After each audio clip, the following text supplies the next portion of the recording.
Now, in the video I'm about to show you, Alexander Grace, who I generally like, but he does something that I find really disappointing.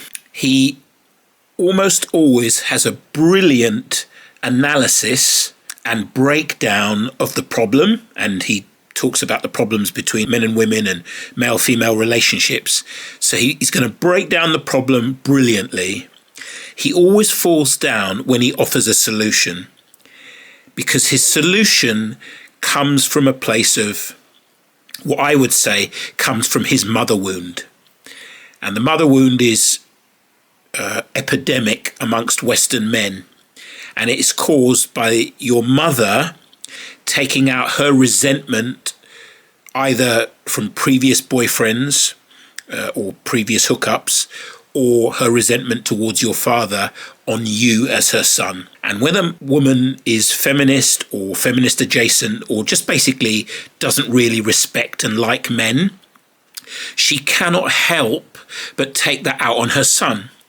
And in the same way that girls that don't get love from their fathers and validated by their fathers tend to, when they grow up, seek validation through casual sex and ruin their lives, boys who don't get mother love from their mothers grow up simps. Basically, men whose sense of self and validation comes from female approval.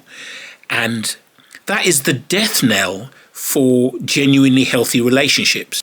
A man that needs a woman's approval to feel good about himself is not attractive and is not a man, basically. So I'm going to let Alexander Grace tell you his whole theory and breakdown, which I agree most of.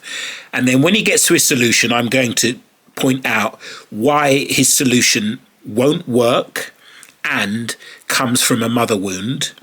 And then I'm going to say what the actual solution is that comes from a place of self-love, a place of self-mastery.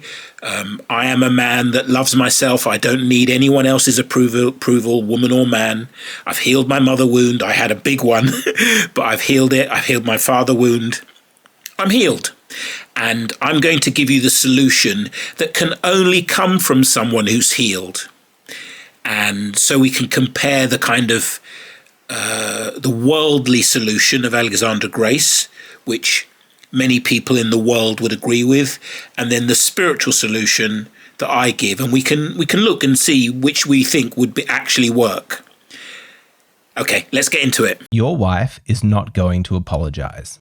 Well, no fucking shit. That's not how women work. Yes, you were right, but because you were right, you are the villain. Every fight, every divorce is caused by the same thing. And by the end of this video, you'll understand why men are always more powerful than women, and why that means you are destined to lose every argument. This is terrible new information. I thought I was winning every argument with my husband because I was right and he was wrong, but I just put the camera at his height, so how he sees me, and I realized this is not the case at all. I'm not winning because I'm right. I'm winning because how could you take me seriously? I look like I should have cartoon steam coming out of my ears. Oh, I'm so mad right now. I would be choking back laughter if I was arguing with me. I'm not winning on merit. I'm winning because I look helpless and silly. This is how he sees the whole world? No wonder the guy's so confident. Of course he gives up in 10 seconds and kisses my forehead. I look like a small woodland creature trying to tell a giant, yeah, hey giant, I've got something to tell you. It is very rare that a man ever actually loses an argument with a woman. Most often, he just retreats and stops arguing. The woman might think that she's won, but in reality, he's just given up. Correct. Thank you. He may have started out engaging with her, countering her points, making rational arguments, trying to present his case logically. But what often happens is that a woman's behavior deteriorates. She becomes so erratic, so emotional, that it causes him to withdraw because when she's in that state, continuing to argue feels wrong. He's not conceding, he is humoring the woman. Essentially, she becomes too small to compete with. Her tone, her emotional volatility, utility, her need to be right, it begins to seem childish, which makes him feel like he is fighting with a toddler. I agree with that. Which just doesn't seem fair. He withdraws, but it's not because he's threatened or feels beaten. No, he was disturbed by the mismatch. He no longer sees her as a worthy rival. Most men have an innate aversion to anything that doesn't seem like it is a fair fight. And so at some point, when her behavior is just going off the walls, continuing to argue with her feels cruel, and so he withdraws as an act of mercy. For most relationships between men and women, the power imbalance is just too big to ignore. He's taller, he's stronger, he's more emotionally controlled, often he's the financial provider, he provides the boundaries and discipline in the house, and usually he is less dependent on affection and closeness. The truth is that in these dynamics, the man usually holds all of the cards,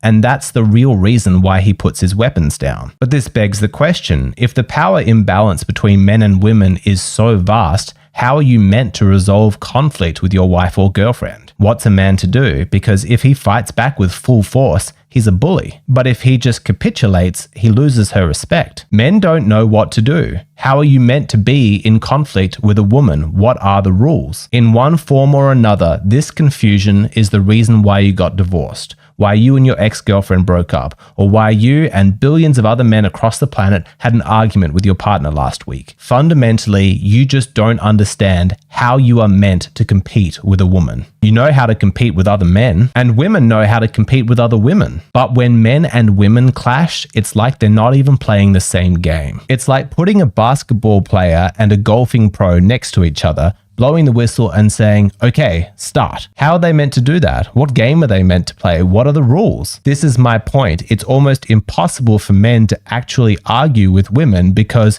you're playing different games. Do you understand how women compete? Do you know the rules? Do you understand the game? Who wins? Who loses? How you score points? Because if you think it is the same way that men compete, you are sorely mistaken. Male competition is very straightforward. There's very little ambiguity. You either win or you don't. The battlefield is external and every man is required to play by the rules. We don't tolerate cheating or dirty play. And there is usually an inherent respect given to your competitor. Of course, you try and win, but if you lose, you shake hands, you give him his dues, and then you train harder so that you can beat him next time. And the purpose of all of this is not just ego inflation, it's about creating a hierarchy of competence, establishing authority and leadership. We're trying to sort out where everybody stands. And best of all, there is a clear end to the conflict. At some point, a winner is declared and then life moves on. If you want to know what male conflict looks like, it's sport. But if you want to understand what female conflict looks like,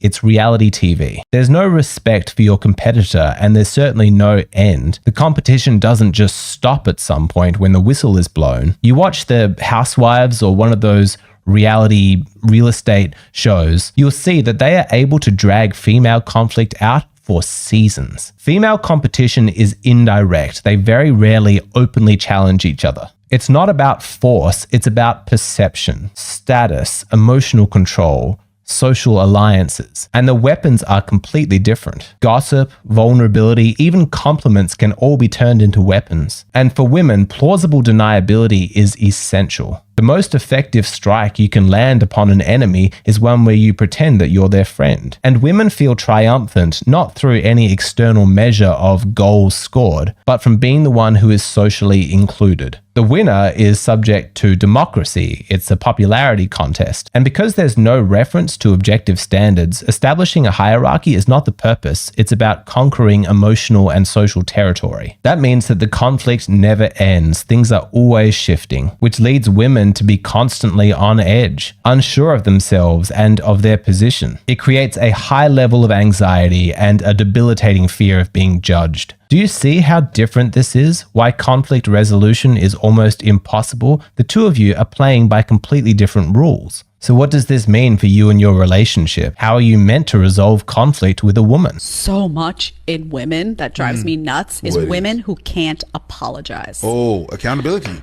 But they cannot own up at all. Like they refuse.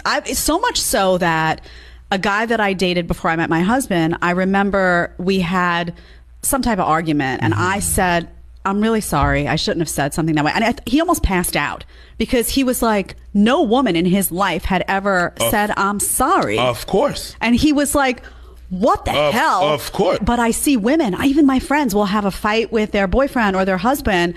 And I'll have to tell them, listen, you need to apologize because sometimes it's going to be you. Most men can recall that one argument where it was absolutely clear, black and white, that they were correct and their wife was wrong. And they would have loved to receive an apology, and they've been waiting. You've probably got an example in your own life that you're thinking about right now, thinking, man, an apology would be nice. Well, let me ask you, how long have you been waiting for that apology? A couple of weeks? 20 years? It very rarely happens. Women do not readily offer up apologies because an apology means that there is some kind of conclusion, a shared understanding of what has occurred. But that's not likely to happen. Men and women are very rarely on the same page because, as we've established, they're playing by different rules. It is rare for a couple to even agree about what they are arguing about, let alone in determining which one of them is at fault. You see, men come into arguments expecting clear rules, logic, and rationality, and they are looking for a path to a resolution. But women bring an entirely different toolkit. They come in analyzing tone and subtext and emotional momentum. For them, it's not so much a debate as a relational power struggle. So you've got the man, he's bringing in facts and examples and consistency, believing that the better argument is going to prevail. But this backfires on him because for her, it's not about the facts, it's about the emotions. And the more rational the arguments that he's presenting, emotionally, the more cold he appears. She freaks out because he's not playing by the rules, and so she emotionally escalates, ripping the situation out of the realm of facts and pitching the battle on ground that she feels more comfortable with. It's truly a genius strategy because when she does this, she no longer has to prove him wrong. She just has to make him seem like he is uncaring and cruel. When she uses emotional tactics like crying and escalating, she has effectively changed what the two of you are arguing about because it's no longer a disagreement over facts. Suddenly, you're arguing about whether or not you are an emotional jerk who doesn't care about what she's feeling. And most men are extremely slow to catch on to what's going on here. He thought they were making progress, that he was presenting his case really well, but suddenly she is sobbing. And he finds himself apologizing and withdrawing, not because he thinks that he's wrong, but because he's overwhelmed and confused and he just wants all the chaos to stop. You can see how effective this female strategy has been in that it puts men in this double bind. If he pushes back against her, then he's a bully. But if he gives in, he's weak and emasculated. And so he's trapped in this game where winning makes him feel like a villain, but losing makes her lose respect for him. The entire terrain of the argument begins to feel like one giant psychological booby trap. Men don't know which direction to go. Nowhere feels safe. And eventually, a lot of men just give up. They don't believe that there is a right way to engage with a woman like this. If every single move that you make can be reframed as you being wrong, then what's the point in trying? She has created a learned helplessness inside the man. He stops fighting not because he thinks that he's wrong, but because he's come to believe that the game is unwinnable. But in the aftermath, so much damage has been done. Because the two of you are in completely different realities. She might think that she's won the argument, she feels vindicated, but you know that you didn't lose the game, you just opted out. And now you've lost respect for her, you see her differently. Before, she was an equal, she was a worthy competitor. You didn't mind having a spirited debate because you were confident that rationality was going to win out. But when you see that all she has is emotion, well then suddenly you view her less as a partner and more as a child to be managed. And let me be clear, I'm not saying that all women do this or this is an illustration of how all relationships function, but even if you're dating a high quality woman, if she does lose track of herself, this is the pattern that's likely to unfold. If she does slip into toxicity, this is what it's going to look like. But any woman who thinks that she is powerful because she got her boyfriend or husband to give in during an argument, she needs to check her assumptions because she has a fundamental misunderstanding of what power is. Just because you're screaming and having a tantrum and ultimately getting your way, that does not make you powerful. It's actually the person who was calm and restrained and showed tolerance who maintains the upper hand. He saw your emotional escalation and he chose to not engage. It's like him giving you his umbrella during a rainstorm. Yes, you might be the one who's dry, but it's ultimately still his umbrella. In relational conflicts, men suppress their anger, they monitor their tone, and they restrain their emotional expression. Not because they are weak, but because they know what the consequences would be if they unleashed their full strength. He knows if he was to say what he's really thinking, the relationship would not survive. There is a very deep asymmetry here. Men are forced into self-censorship, not just to preserve peace, but also to protect himself, because he knows if he was to express his emotions the same way that she does, without any restraint or self-control, he would very quickly be labeled abusive,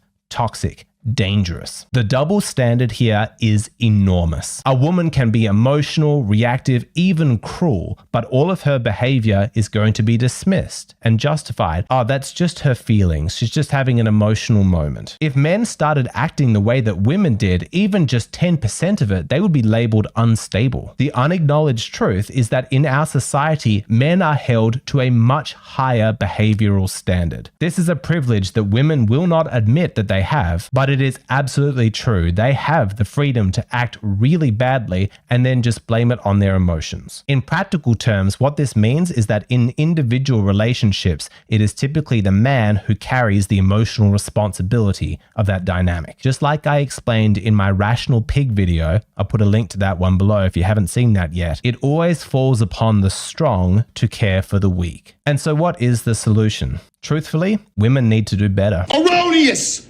Erroneous! Erroneous on both counts. Wrong, wrong, wrong, wrong. Wrong, wrong, wrong, wrong. Listen to me. You're wrong. And if you don't get it, I feel sorry for you. Can you say that again? Just the way you said it. And so what is the solution? Truthfully, women need to do better. Bitch, please. That's never going to happen. Ever, ever, ever, ever, ever, ever, ever, ever, ever, ever in a million years. Ever, ever, ever, ever.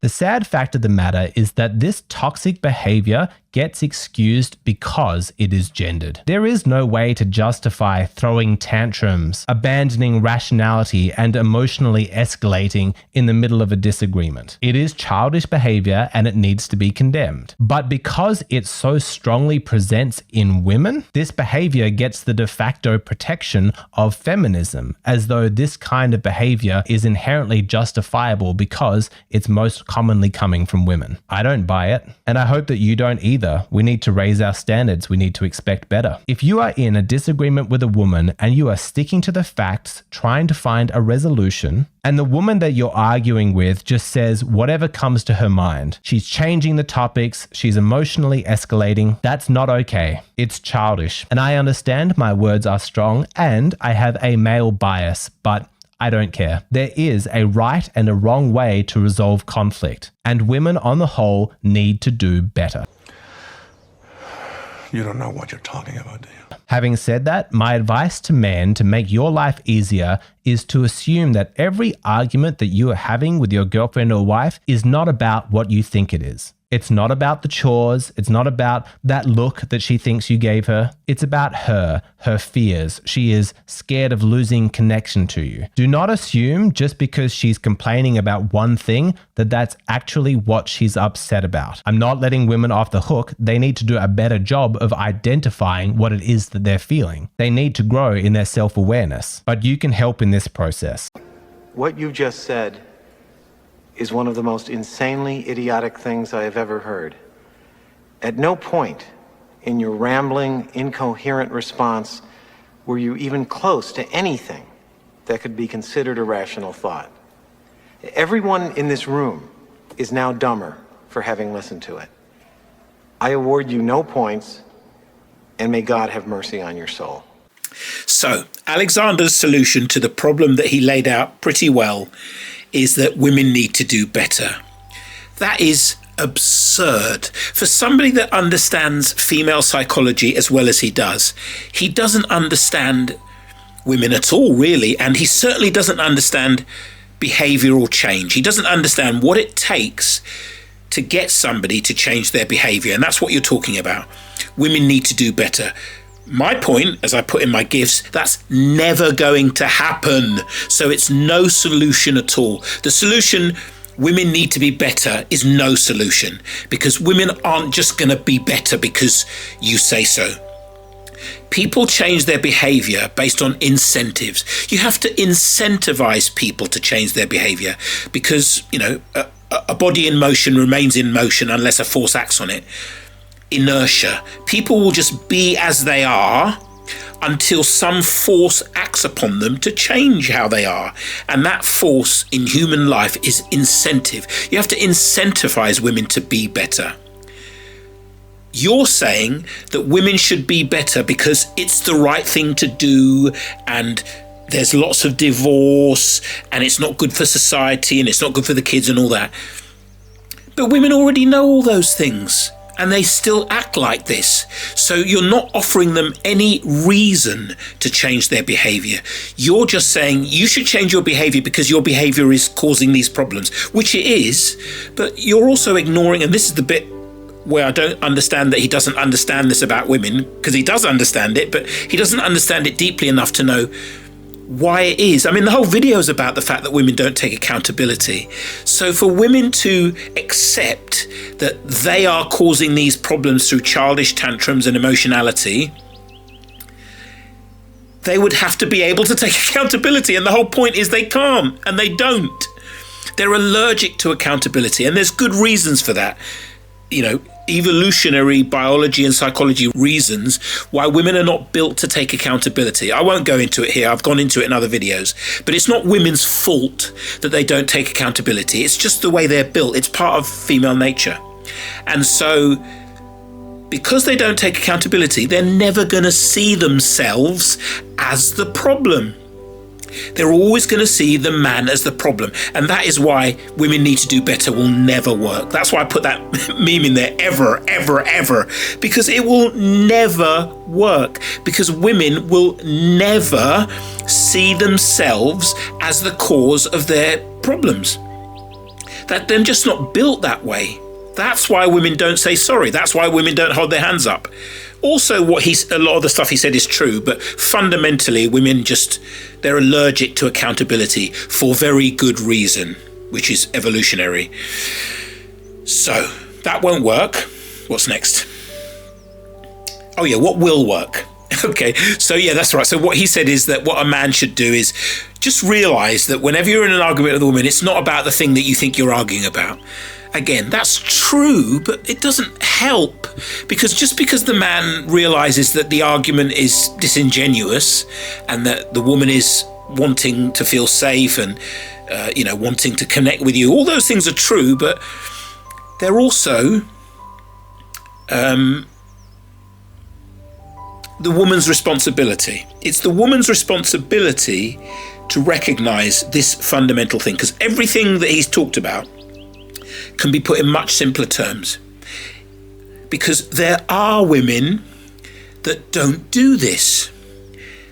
There is a very small minority of women who do take accountability. There's a very small minority of women that don't think with their feelings. They don't argue emotionally. They are honest and humble and responsible. They're responsible, basically. That's what I'm getting at, is that in our modern society, the problem is pathological immaturity of both men and women. It's worse with women because it's enabled and allowed and normalized in women for women not to grow up, to be children in adults' bodies. But our society is, since for the last 20 years of progressivism, it's also been okay for men not to grow up, which has never been the case in human history. Men have always had to be responsible because they were responsible. They were responsible for building civilization, protecting civilization, and keeping civilization running. So So men have always been taught from a very early age, boys don't cry, grow up, be responsible. Whereas girls have always been taught, you're a princess, he doesn't deserve you, you'll find a man who will love you. Girls have never been taught to be responsible. And so, again, you can't really blame women for being children in adults' bodies, because society allows women to be unaccountable, immature and irresponsible, and doesn't hold them accountable. So what else are they going to be? So that is the reason that most women are like this in relationships, because they've never grown up. They've never been held accountable. They've never been taught to be responsible. And they think with their feelings and they go with their emotions because they've not been taught otherwise. But the proof that that is something that doesn't need to be like that is all the women who are not like that, is all the women who did grow up, who did take responsibility. What we call the unicorns. They are out there. I've gone out with them. I've had girlfriends like this. Not many, but I've had some. So I know that women are capable of not being emotional infants and children in relationships. And so our culture is to blame for the fact that most women are like that. That's the first thing we have to say, is that most women are like that because they've never grown up. Pathological immaturity is what I call the modern human condition. If aliens came down and they asked me, what is the problem with your species? Why is it so self-destructive? Why is there so much conflict? Why is there so much abuse? Why is it so dysfunctional? Tell us in 2 words why the human race is in such a state. I would just say pathological immaturity. Human beings refuse to grow up. They stay children. Children live based on coping mechanisms because children are children. They're irresponsible. They haven't learnt responsibility. They haven't developed the ability to respond to the challenges of life. That's what responsibility is. A responsible adult is an adult that takes responsibility and ownership for their experience of life.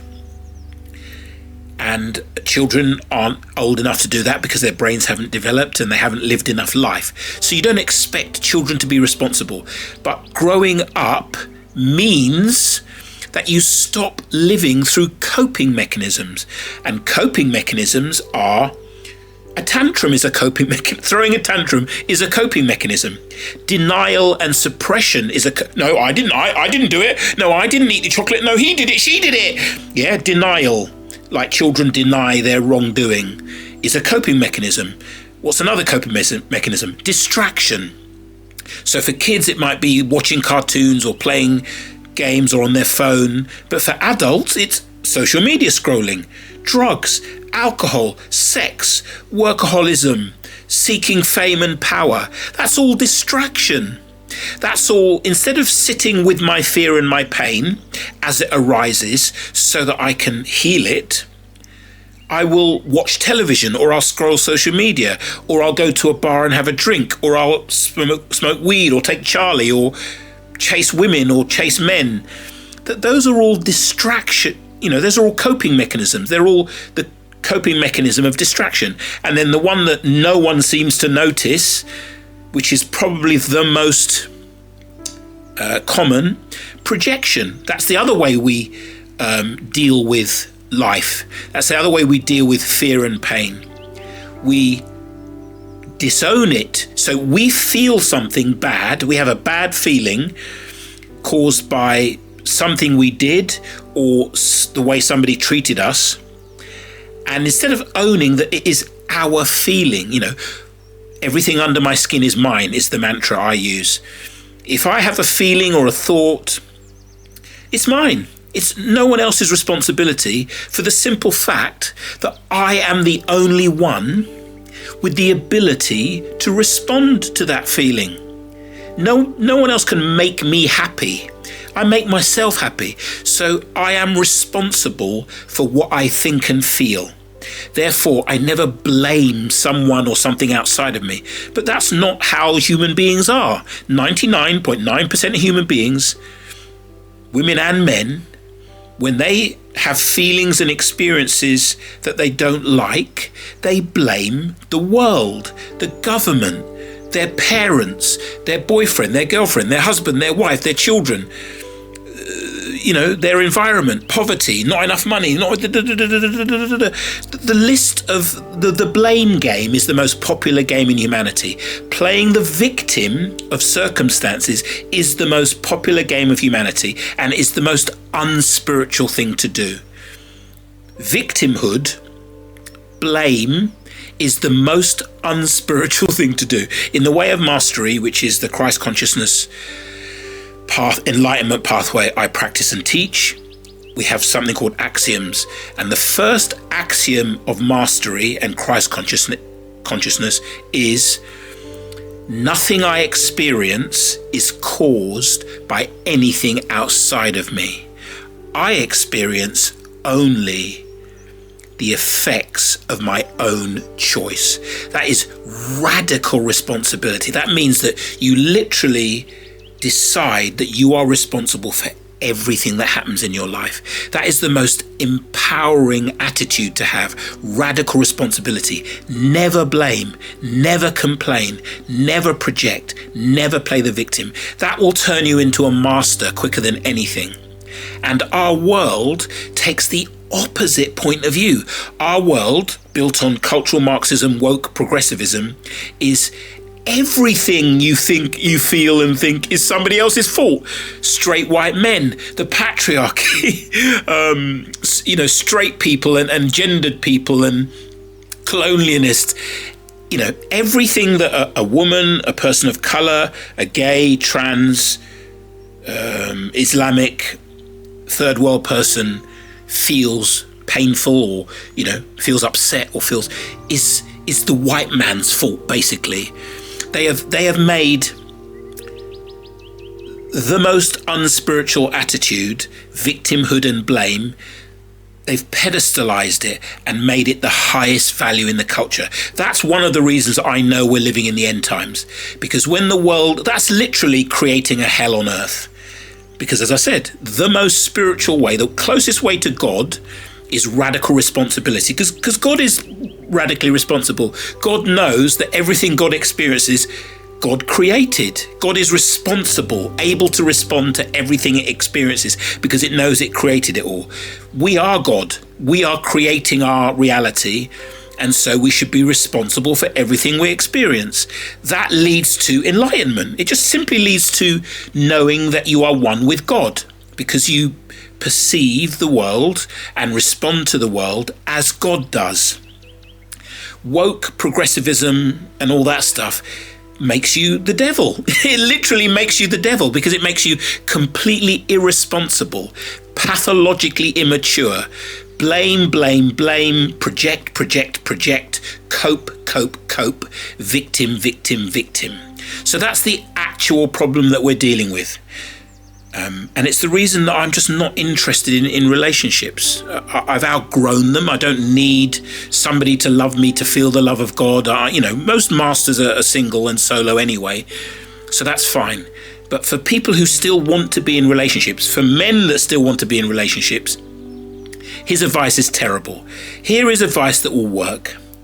If you are with a woman and she does the woman thing of getting emotional in an argument and not making it about the actual facts and the stuff that's going on, but making it about how you're making her feel by not agreeing with her and giving in, this is all you have to say. Look, I can't talk to you when you're like this because you don't listen. So I'm going to take some time to be with myself, calm down and come back to myself. And I'm going to give you time and space to come back to yourself. Once we both come back to ourselves, let's talk then. And then give her the gift of your silence. Do not talk. Just don't talk to her. Just go and do your thing and don't allow her to trigger you into... First of all, the whole advice about men don't know how to argue with women, and if they say that, it's all nonsense. Never argue with a woman. Just don't argue. That's what the world doesn't understand, and that's the spiritual understanding, is that arguing is pointless, because it is... What an argument is two people's wounded children seeking love in ways that cannot get love. So the wounded child is your emotional trauma body, caused by all the emotional trauma you had as a child and as an adult. Yeah, we all have a wounded child, and it runs us. It runs us.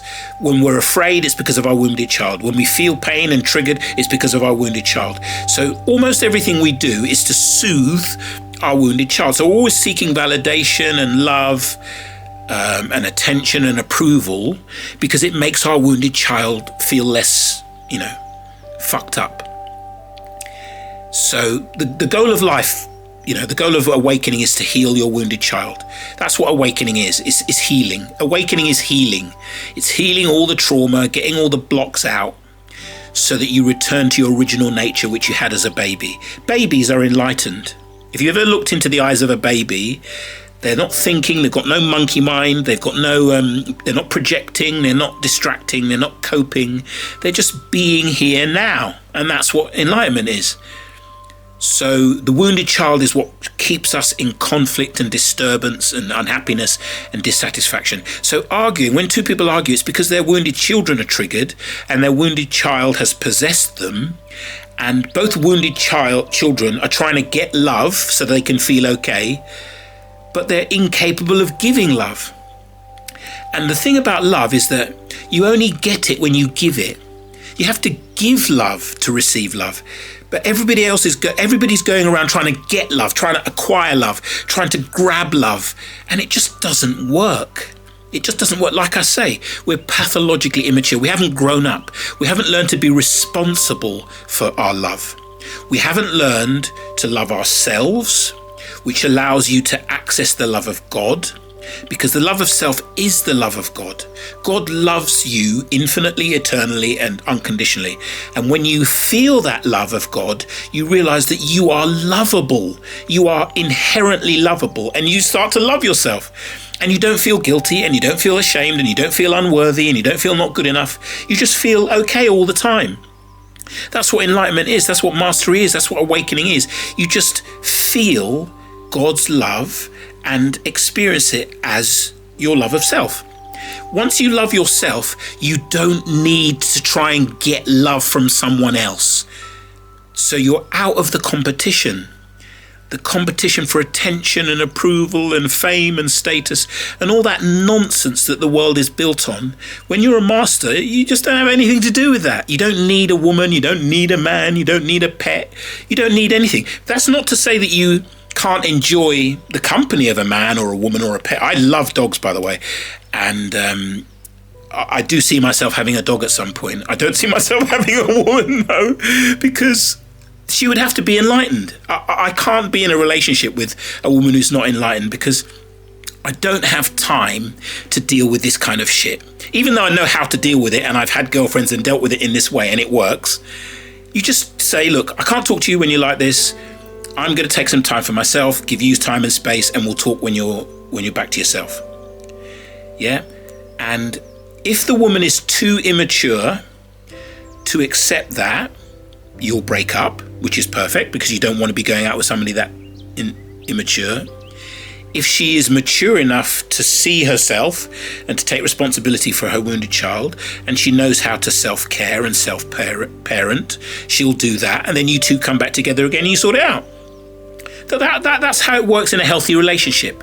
People are responsible for their own emotions. They're responsible for their triggered emotions. What you've got to understand about triggered emotions, what men don't understand this either, but women in particular need to understand it because they get triggered more, is that when you are triggered, the pain that you feel was in there long before that man came around.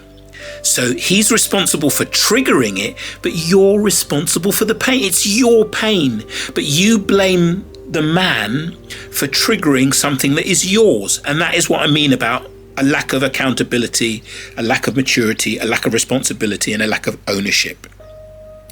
If all human beings took responsibility for their triggered pain and wounds and their wounded child, the world would be heaven on earth, I promise you. All conflict and problems is projection. Distraction kind of only hurts you. Denial and suppression kind of only hurts you. But projection is where we trespass. When we project our shadow, our unhealed wounds, our trauma, our bullshit onto others, now we are we're painting the world with our pain, I call it. That's what human beings do. We paint the world with our pain and try to get love from others. That is insanity. It's absolutely insane. If you see it as clearly as I see it, we're insane. As a species, we're absolutely insane. And as I say, the best way to describe it is pathological immaturity. We're little kids running around with nuclear weapons, basically, and the ability to destroy the environment. And worst of all, the ability to have children while we're still children, which is why so many children are abused, emotionally neglected, emotionally fucked up, because their parents are still children. That's the problem. That's the problem with humanity. And it is so obvious to me. So, gentlemen, if you are in a relationship and you do have this issue with arguing with your woman, just say what I said. Just say, I can't talk to, it's the truth. I can't talk to you when you're like this, because women don't listen when they're in the nobody listens when they're in their wounded child. I say the wounded child has no ears. There's no point in arguing with somebody who's emotionally triggered. Just don't argue. Obviously, if you're both calm and rational, you can have a debate, you can have a discussion and disagree, no problem. But when it's emotional, when there is emotional trigger going on there, that means the wounded child is in control. And the wounded child has no ears. Never argue with your partner, whether you're a man or a woman. But don't just go silent or sulk. That's childish. Say to your partner, I can't talk to you when you're like this. So I'm going to give you time and space. I'm going to take time and space and let's talk. That's adult. That's mature. That gives the person the information they need and they can decide. If they want to stay in a sulk, stay in their wounded child, blame you, then they can and the relationship will not work. But if they want the relationship to work and they can take responsibility, you're giving them the opportunity to do that without judging them and making them wrong. Which is love. That's what love is. It's like, it's disagreeing without judging and making the other person wrong. It's just saying, no, I don't choose this. I don't want this, but I'm not making you wrong. I'm taking responsibility for what I choose and what I want by not talking to you. But I'm not going to stop loving you because you hurt my feelings, which is what we do. Because we're children. When somebody hurts us, we react like a child. We'd want to hurt them back. Most of us aren't mature enough to let somebody trespass against us or do something bad to us and understand that they are in pain. Only hurt people, yeah? Only hurt people. All attack is a call for love. It's all the projection of fear and pain and shadow that isn't owned, yeah? So once you become a proper, mature, responsible adult, which is what a master is, that's all a master is, just a grown-up that takes full responsibility for everything in their life. That's what mastery is. That's what enlightenment is. That's what awakening is. It's not exotic. It's not this mysterious thing that it's made out to be. It's just growing the fuck up and stop being a little child, blaming and projecting and sulking and moaning and complaining. I sound like a miserable old man, but I'm the happiest person you know. It's just that it's all so clear to me. I see it all so clearly. Every problem that everybody has and the human race has, it's also obvious why it is. And the solution to it is also obvious. Heal and awaken. Heal and awaken. Discover your true self. Discover your true nature. Realize that you are a holy child of God. Perfect, radiant, loved by God. And all of these problems go away. But if you don't do that, none of them go away. You can't solve problems in a worldly way, like Alexandra Grace is saying. And you know, with respect to the people who do NLP and psychotherapy, I know they can make changes to people's lives, but we're operating on two completely different levels, yeah? The way we put it in the way of mastery is that most spirituality, most psychotherapy, most worldly techniques for change and improving your life and self-development and personal growth, what they are is helping you to live a better dream. This is a dream, the dream of separation, the dream of suffering. And what most people want to suffer less. So that's what all of the worldly techniques that everybody does, that's what it's about. Living a better dream. Mastery, enlightenment, awakening is about waking up in the dream. Do you see the difference? Becoming a lucid dreamer of life.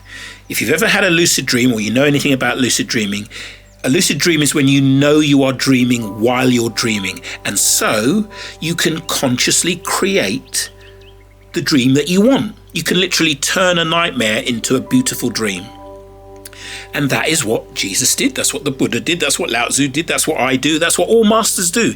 You dream yourself. You're awake in the dream of separation, and you create a heavenly dream or a heavenly reality for yourself.